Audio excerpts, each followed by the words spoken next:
everyone, welcome back to my channel. So now I will be sharing to you how we did our baby's gender reveal. So first, nagkaroon kami ng accomplice. So sino-sino yon? Una is yung sonologist nyo or yung taong mag-ultrasound sa inyo. Si Doc, sinabihan ko na siya sa first pa lang na magkakaroon kami ng gender reveal party. Nung in-ultrasound ako, I'm on 24 weeks. So, probably 6 months. Sabi ni Doc, by that time, pwede nang makita yung gender ni baby. So, sabi ko kay Doc, just in case makita niya yung gender ni baby, pwedeng i-keep muna niya as a secret. After nun, may OB. Tinext ko na si Doc bago pa ako pumunta sa clinic na we will have a gender reveal party. So, kindly keep the gender of the baby as a secret. Nung binigay sa amin yung ultrasound, naka-stapler na siya.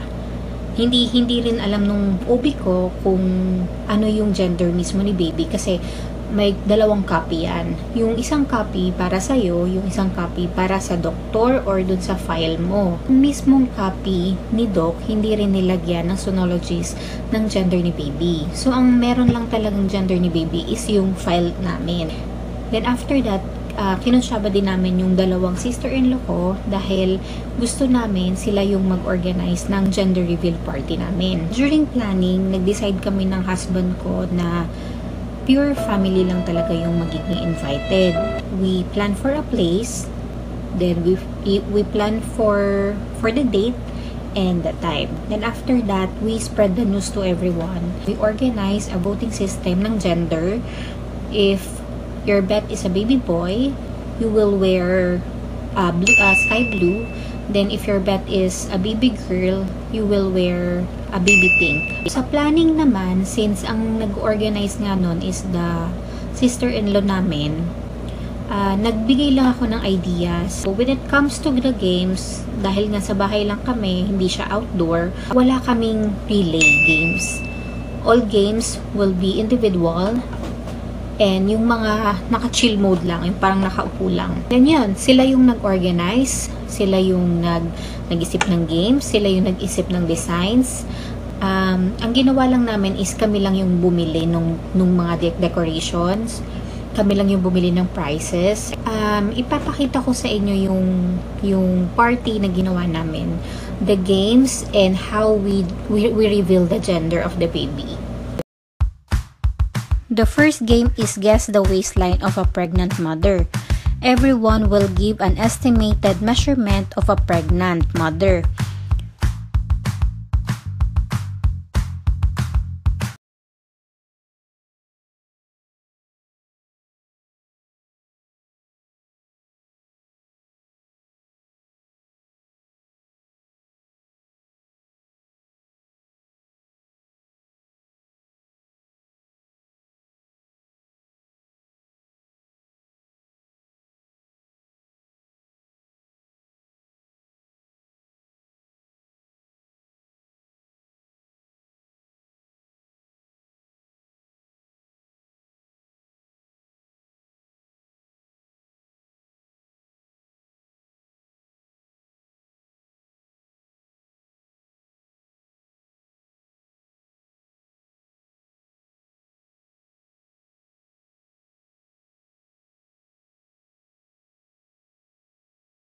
Na fill out and kung sino yung choice ng parents na manalo, sila yung manalo. Share ko lang din yung idea ng dalawang sister-in-law ko na very helpful talaga sa amin. Ang mechanics is bawat member ng family namin is boboto if yung guess nila is baby boy or baby girl.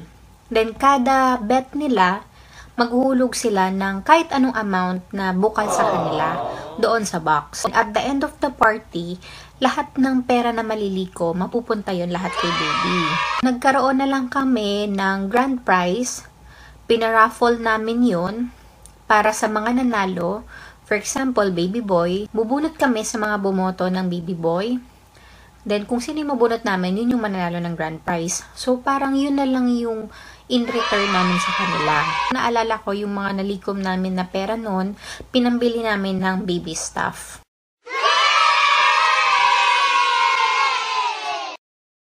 Para sa mga nagsisimulang parents, very helpful siya, yung ganong idea, para makapag-start na rin kayo bumili ng mga baby stuff ni baby.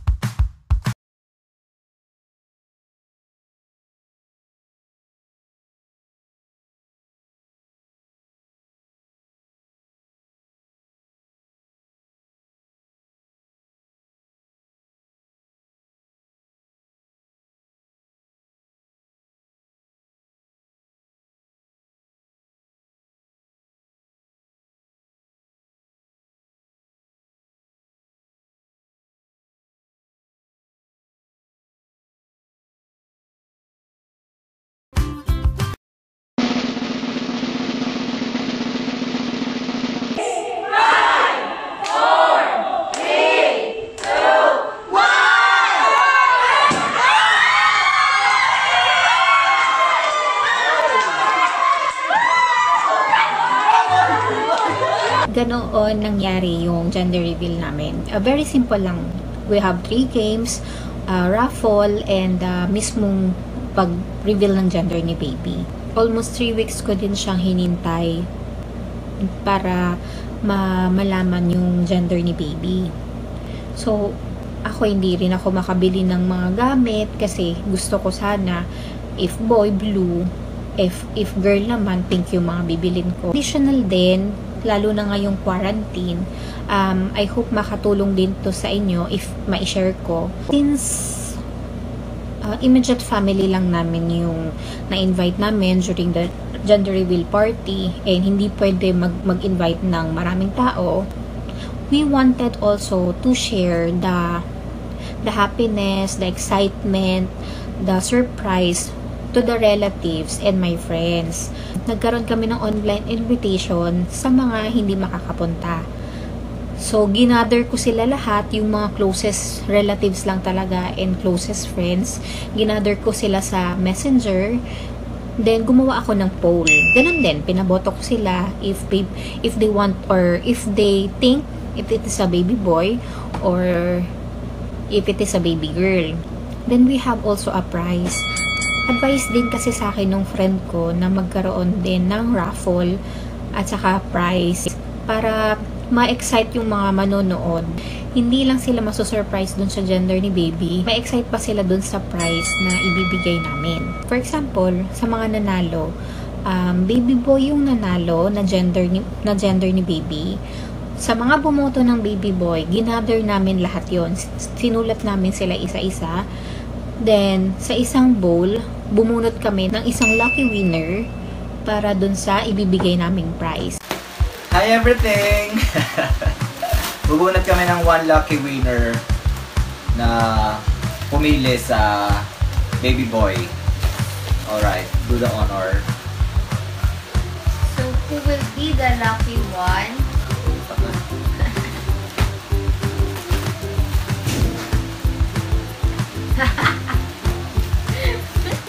So, this one is a quarantine package. Hopefully, magamit mo siya. Congratulations! Thank you! Thank you! Thank you sa lahat! So, kahit na simple token lang yung ibigay nyo, okay na yon. Kasi ang mahalaga is yung ma-excite sila dahil may prize, ma-excite silang manood, hindi lang dahil sa surprise ng gender, kundi dahil sa prize. So, sharing lang naman yon. Pero nasa sa inyo pa rin kung paano nyo gagawin yung gender reveal party nyo ngayong community quarantine. With my experience, sobrang sarap sa pakiramdam kung magkakaroon kayo ng gender reveal party.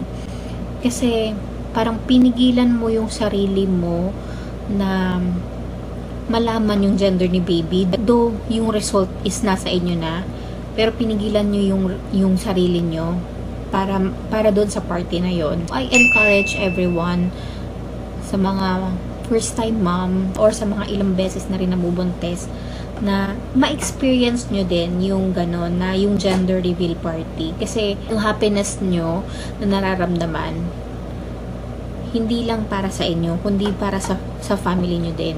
Kung iniisip nyo naman is additional expenses lang siya, kahit simple lang, kahit kayo lang magpapamilya, kahit a simple balloon lang or kahit na ibang way ng pag-surprise sa inyo, okay na yun. Gusto ko lang sabihin na masarap talaga ma-experience yung gender reveal. Iba yung happiness niyong dalawang mag-asawa. Please like and subscribe my YouTube channel and click the bell button, and please write a comment kasi masarap din siyang basahin. So, thank you!